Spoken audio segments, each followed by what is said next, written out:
सहनावतु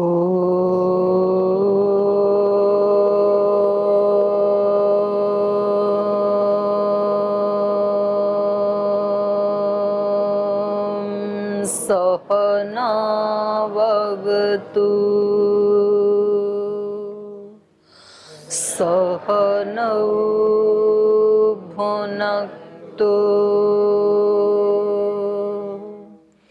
सह वीर्यं करवावहै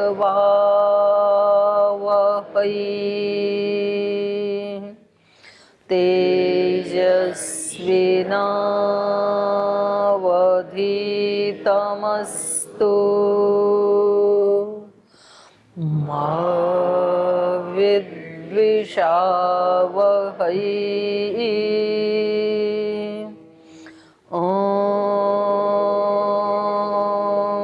व्रतानां व्रतपते व्रतं चरिष्यामि तच्छकेयं तन्मे राध्यताम्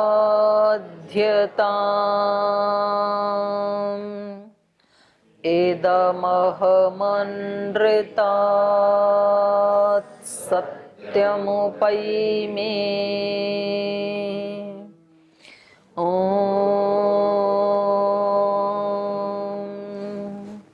शान्ति शान्ति शान्तिः।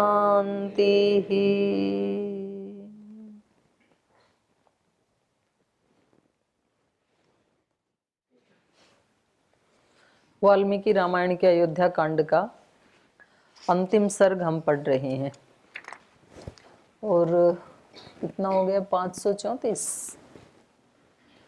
एक सर्ग शायद आज ये पूरा हो जाएगा तो 534 कक्षाओं में एक कांड जो है अयोध्या कांड। इससे पहले बाल कांड भी तो हो गए ना, 2 कांड हो गए 534 कक्षाओं में। इतना ये विशाल ग्रंथ है, इसके एक एक श्लोक में जीवन का पूरा दर्शन समाया हुआ है। तो इस सर्ग में श्री राम चित्रकूट छोड़ करके और महर्षि अत्रि के आश्रम में पधारे हैं, सीता माता साथ में हैं और श्री राम महर्षि अत्रि का आशीर्वाद ले रहे हैं और वो अपनी धर्मचारिणी तपस्विनी अनसुया माता जो उनकी धर्म पत्नी हैं, उनको वो सीता माता को कुछ उपदेश देने के लिए उनको कहते हैं कि आप अंदर जाइए, आप बातचीत कर लीजिए। तो अनसुया माँ सीता माता के इस आचरण से अत्यंत प्रसन्न होती हैं कि आपने बहुत अच्छा किया जो आप अपने पति के साथ वन में आई हैं, नहीं तो आप अपने पिता के यहाँ भी जा सकती थी, आप महाराजा दशरथ के महल में अयोध्या में भी रह सकती थी और वहाँ तो और ज़्यादा आपको सुख सुविधाएं उपलब्ध थी और आप श्री राम की जगह भरत जी के कहने पर राजगद्दी को भी संभाल सकती थी। तो उस समृद्धि को भी आपने ठुकराया, सम्मान को भी ठुकराया।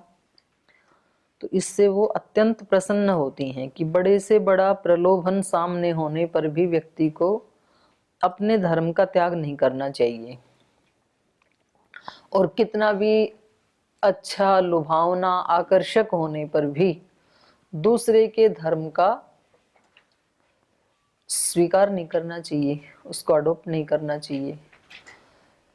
स्वधर्मे निधनम श्रेयम परधर्म परावाह, भयावह, बड़ा वो भयानक होता है दूसरे के धर्म का, क्योंकि कौवा कभी भी हंस नहीं बन सकता है, लेकिन कौवा अच्छा कौवा तो बन ही सकता है ना। तो जो जैसा है वो वैसा रहे ना।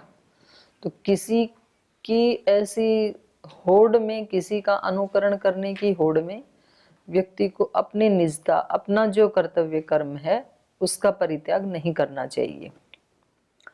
तो यहाँ पर मैंने जैसे कल भी बताया था, ये एक बहुत सुंदर उपदेश भारत की हर महिला को, भारत की नहीं बल्कि विश्व की हर महिला को इस उपदेश को पढ़ना भी चाहिए और इसके अनुसार आचरण भी करना चाहिए, तो बहुत सारी समस्याएं समाप्त हो सकती हैं। जो गृहस्थ आश्रम में जो बहनें रहती हैं जिन्होंने शादी की है, तो ये बहुत सुंदर उपदेश है यहाँ अनसुया माता का सीता माता के लिए। तो इसको आज हम पढ़ेंगे। पीछे से कोई प्रश्न हो किसी का? ओम दीदी जी।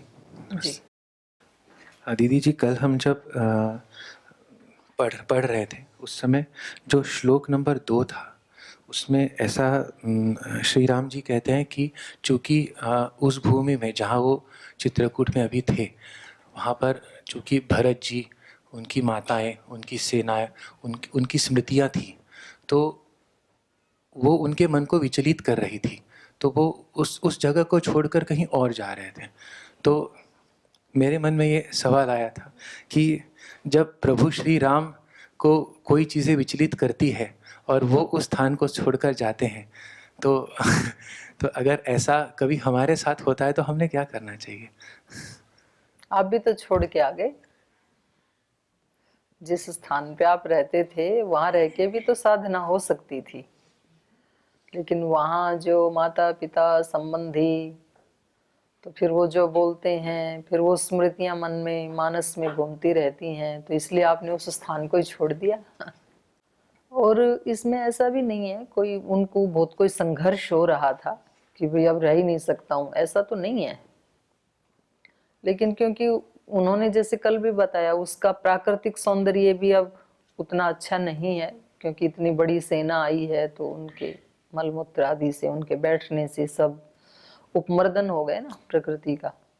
दूसरी बात यह है कि अब भरत जी को अयोध्या वासियों को रास्ते का पता चल गया, स्थान का भी पता चल गया कि कहाँ रहते हैं, तो जब मन करेगा यहाँ आ जाएंगे मिलने के लिए। तो ये भी तो बाधा है ना। तो इसलिए साधक ये भी चाहता है कि वो कहाँ रहता है पता ना लगे उसके परिचित लोगों को। अब यहाँ का तो पता लग जाता है, लग ही गया, तो फिर आ जाते हैं परिवार वाले पतंजलि में। तो ये भी एक कारण है। उन्होंने कहा ना बहुत बहुत सारे कारणों से, बहु भी कारण ही, तो एक कारण है ये तो। पर ऐसा नहीं है कि अब स्मृति का संबंध स्थान से भी है और विचार से भी है। उस स्थान को बदल के अन्यत्र भी यदि विचार में स्मृति उठा ली तो दूसरे स्थान पे भी स्मृति आ सकती है, और यदि विचार के ऊपर कंट्रोल करके उस स्थान पे रहते हुए भी अपना मन कहीं अन्यत्र लगा लिया तो स्मृति नहीं आएगी। लेकिन फिर भी ये सरल तरीका है। वे ज्यादा जहाँ पर स्मृतियां विचार आने की ज्यादा संभावना है तो उस स्थान को छोड़ दो। और क्योंकि इनके लिए ये सुनिश्चित नहीं है कि इनको चित्रकूट में ही रहना है, इनको तो 14 वर्ष सारे जंगलों में घूमना है। तो अगर ऐसा नहीं भी होता, मान लो स्मृति वाली बात नहीं भी होती, तो भी इनको जाना ही है। ये भी तो देखा जाएगा ना। अब जैसे मानो किसी कन्या की शादी हो गई, ससुराल चली गई, और यदि अब उसको अपने माता पिता आदि की स्मृति आती है तो वो ससुराल छोड़ के जा तो नहीं सकती ना कि वापस माँ के पास आ जाए, क्योंकि अब उसके लिए सुनिश्चित हो गया है कि उसको तो अब वहां रहना है। तो ऐसा तो श्री राम के लिए सुनिश्चित नहीं है कि भाई आप चित्रकूट को छोड़ नहीं सकते। अगर ऐसा होता तो श्री राम आराम से रह सकते हैं, ऐसी कोई बात नहीं है। धन्यवाद। और ओम दीदी जी प्रणाम।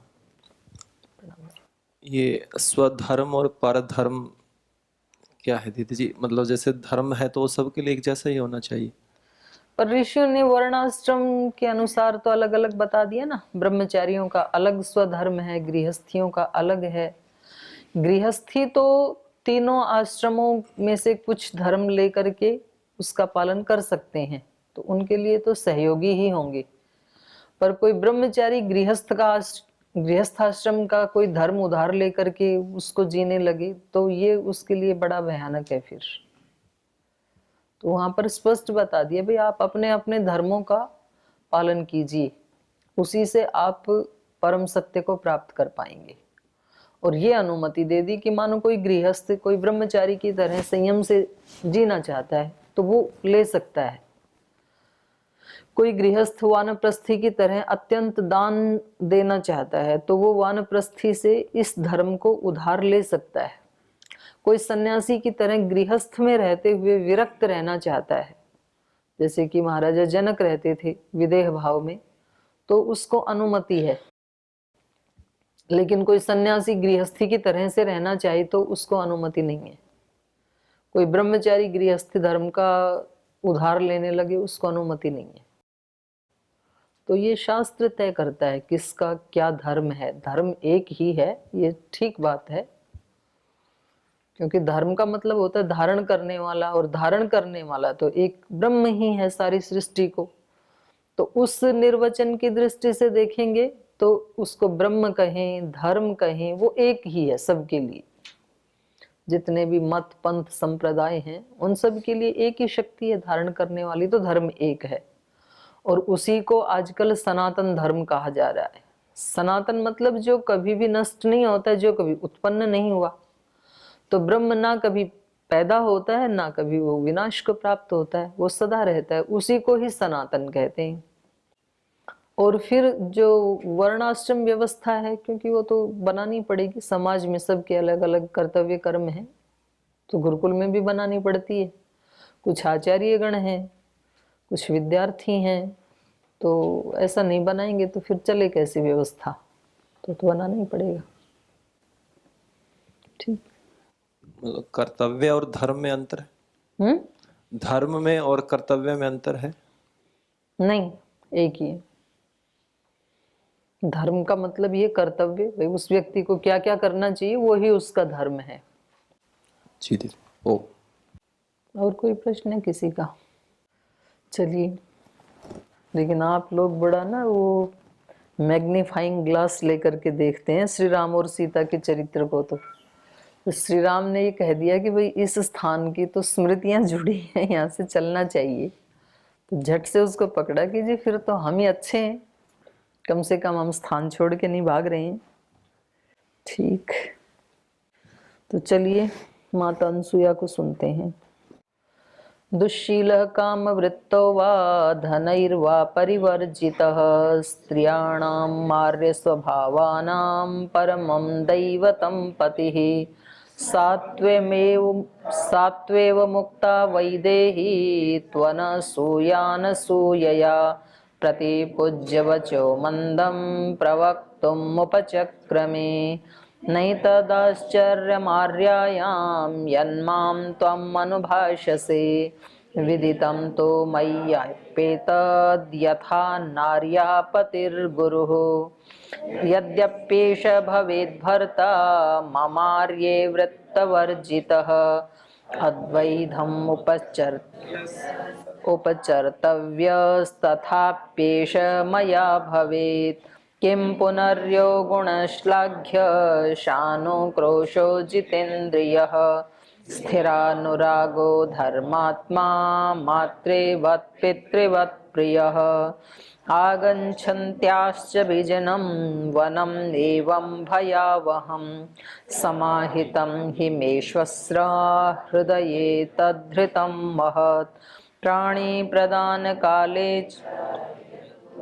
त्वम् अग्निसन्निधौ अनुशिष्टा जनन्यास्मि वाक्यं तदपि मे धृतम्। अनसुया माता कह रही हैं दुश्शील कामवृत्त व धनैर्वा परिवर्जित, पति चाहे दुश्शील भी क्यों ना हो, वैसे तो नहीं होना चाहिए, अब इसका कोई अन्यथा अर्थ ना ले कि जी वो तो कुछ भी मनमाना आचरण भी करे तो क्या बहनों को सहन करना चाहिए, क्या वो कुछ भी ना बोले। तो यहाँ ये अर्थ नहीं है, यहाँ अर्थ ये निकाला जा रहा है कि जब दो व्यक्तियों का संबंध होता है आपस में और एक व्यक्ति अपने धर्म को छोड़ दे, अपने धर्म से विहीन हो जाए, तो उसको देख करके दूसरे को अपना धर्म नहीं छोड़ना चाहिए, ये बात है। तो वो एक कहानी सुनाई जाती है ना, वो बिच्छू बह रहा है पानी में, सन्यासी उसको बचाना चाहता है, वो जब जब बचाने के लिए हाथ पे लेता है तब तक वो डंक मार देता है। तो ऐसे दसियों बार हुआ तो किसी ने कहा कि महात्मा जी ये अपना स्वभाव छोड़ नहीं सकता, इसका स्वभाव है डंक मारना, आप किस प्राणी को बचाने की कोशिश कर रहे हैं? तो बोले इसीलिए बचा रहा हूं कि भाई जब ये अपना स्वभाव नहीं छोड़ रहा है डंक मारना, तो मैं अपना स्वभाव क्यों छोड़ूं? मेरा स्वभाव है किसी डूबते हुए को बचाना, तो मैं अपने धर्म का पालन कर रहा हूं, ये अपने का कर रहा है। तो ये हम देखते भी हैं, ये व्यवहार में ना हम सुबह से शाम तक बिल्कुल इसी में ही जीते हैं। हम कहते हैं जी ये जो मेरे कक्ष में रहने वाले व्यक्ति हैं, जब ये मेरे साथ अच्छा व्यवहार नहीं करते हैं तो मैं कैसे करूं? इनको भी तो सोचना चाहिए ना जी। ये जो मेरे वरिष्ठ हैं, जब ये हमारे साथ प्रीति का व्यवहार नहीं करते हैं तो हम इनका सम्मान कैसे करें? तो बड़े कहते हैं जी ये जो छोटे हैं ये हमारा सम्मान करते नहीं है, श्रद्धा रखते नहीं है, तो हम इनसे प्रीति कैसे करें? तो व्यक्ति हमेशा दूसरे से चाहता है कि ये वैसा आचरण करे जैसा इसको करना चाहिए। दूसरे का धर्म, दूसरे का कर्तव्य हर व्यक्ति अच्छे से जानता है, इन शिष्यों का क्या धर्म है, इनका क्या कर्तव्य है। लेकिन अपने वाला धर्म और अपने वाला कर्तव्य व्यक्ति अपने तरीके से बना लेता है, जो उसको अनुकूल है उसको वो अपना धर्म और कर्तव्य मान लेता है। तो फिर वहां पर झगड़े खड़े हो जाते हैं। जैसे हम जिस ग्रंथ को पढ़ रहे हैं तो श्री राम को बताया ही, यहाँ तक कि लक्ष्मण जी ने भी बताया कि भाई पिता यदि अपने धर्म का पालन नहीं कर रहे हैं, पिता धर्म का पालन, तो ऐसे पिता को बंदी बनाओ और आप राजा बन जाओ, क्योंकि आप तो अडल्ट हो गए हो। तो उन्होंने कहा कि नहीं, मेरा एक ही धर्म है, पिता की आज्ञा का पालन करना, और मैं उसको छोड़ नहीं सकता हूं। तो भीष्म प्रतिज्ञा की ना श्री राम ने। अभी 2-3 सर्ग पहले भी हमने पढ़ा कि भाई सूर्य बेशक पूर्व दिशा में उदय होना छोड़ दे, सागर भले ही ओवरफ्लो हो जाए, मतलब जो जो असंभव चीजें हैं वो बेशक हो जाएं, चंद्रमा अपनी चांदनी को छोड़ दे, सूर्य अपने प्रकाश को छोड़ दे, अग्नि अपनी उष्णता को छोड़ दे, लेकिन राम अपनी प्रतिज्ञा को कभी नहीं छोड़ेगा, कदापि नहीं छोड़ सकता है।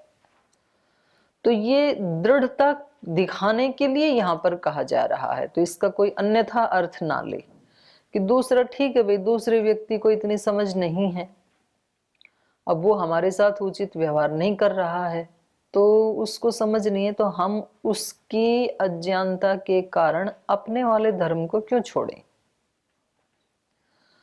और कभी कभी तो हम खुद भी दुख पाते हैं उससे, पर हम वैसा आचरण उस दूसरे व्यक्ति को चिढ़ाने के लिए करते हैं, मतलब उस व्यक्ति को परेशान करने के लिए हम वैसा व्यवहार करते हैं। जैसे मानो किसी व्यक्ति ने हमें कुछ कह दिया तो हमने क्या किया, खाना छोड़ दिया, खाना नहीं खाएंगे। अब खाना छोड़ के हमें भी भूख लग रही है, पेट में परेशानी हो रही है, लेकिन हम उस व्यक्ति को ये जताना चाहते हैं कि आपके कारण हम खाना नहीं खा रहे, मतलब हमारा खाना न खाने का जो पाप है वो आपके सर लगे, क्योंकि वो व्यक्ति दुखी होगा कि देखो मेरे कारण ये बेचारा भूखा बैठा है।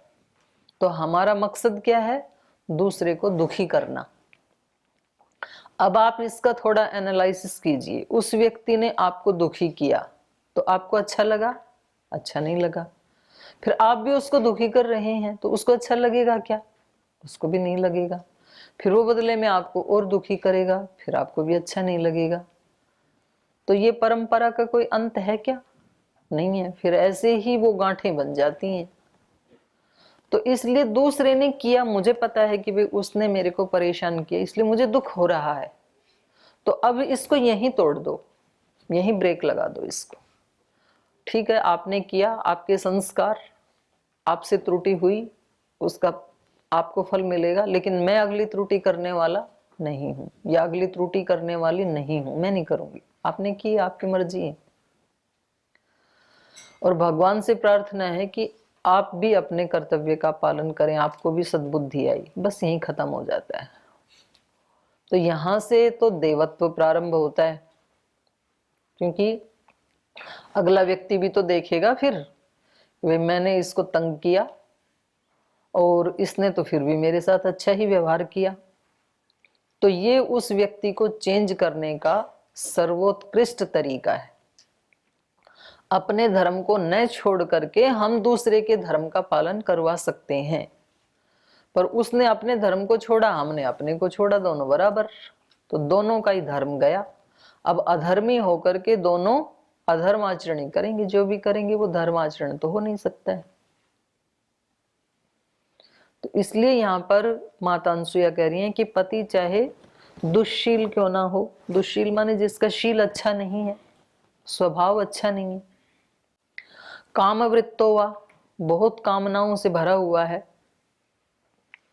धनैर्वा परिवर्जितः, भले ही वो धन से भी रहित है, उसके पास धन नहीं है, निर्धन है वो, कैसा भी क्यों नहीं है, स्त्रीणाम आर्य स्वभावानाम, आर्य स्वभावानाम स्त्रीणाम, जो आर्य स्वभाव वाली स्त्रियां हैं, नारियां हैं, उनके लिए पति ही परमम दैवतम, पति परम देवता होता है। क्योंकि देखो जो अदृश्य देवता हैं, जो कभी महापुरुष हुए, तो उनको हम अभी लाइव नहीं देख सकते हैं, ठीक है, उनकी आत्मा कहीं ना कहीं तो है, और वो सूक्ष्म रूप में जो भी उनकी आयु होती है, कल्प 2 कल्प अलग अलग है जैसे देवताओं की आयु, तो ठीक है वो कहीं होंगे अपने देवलोक, और उनका आह्वान करने पर वो आ भी सकते हैं, नहीं भी आ सकते हैं, उनकी मर्जी है। हमारी उतनी पात्रता है कि नहीं है वो भी देखना पड़ेगा, क्योंकि हर व्यक्ति देवों से संबंध नहीं जोड़ सकता है। लेकिन ये जो संबंध ही हैं, जैसे गृहस्थ आश्रम में गए हैं तो सास ससुर पति और जो उस परिवार में, यदि गृहस्थ आश्रम में नहीं गए हैं तो फिर पिता के कुल में कुछ रहते हैं तो वहां माता पिता भाई बहन आदि, या दोनों में न रह करके जो हमारी तरह आश्रम में आ गए हैं तो वहां पर गुरुजन हैं, फिर उनसे छोटे गुरुजन, उनसे छोटे अपने वरिष्ठ, तो ये सब रहते हैं।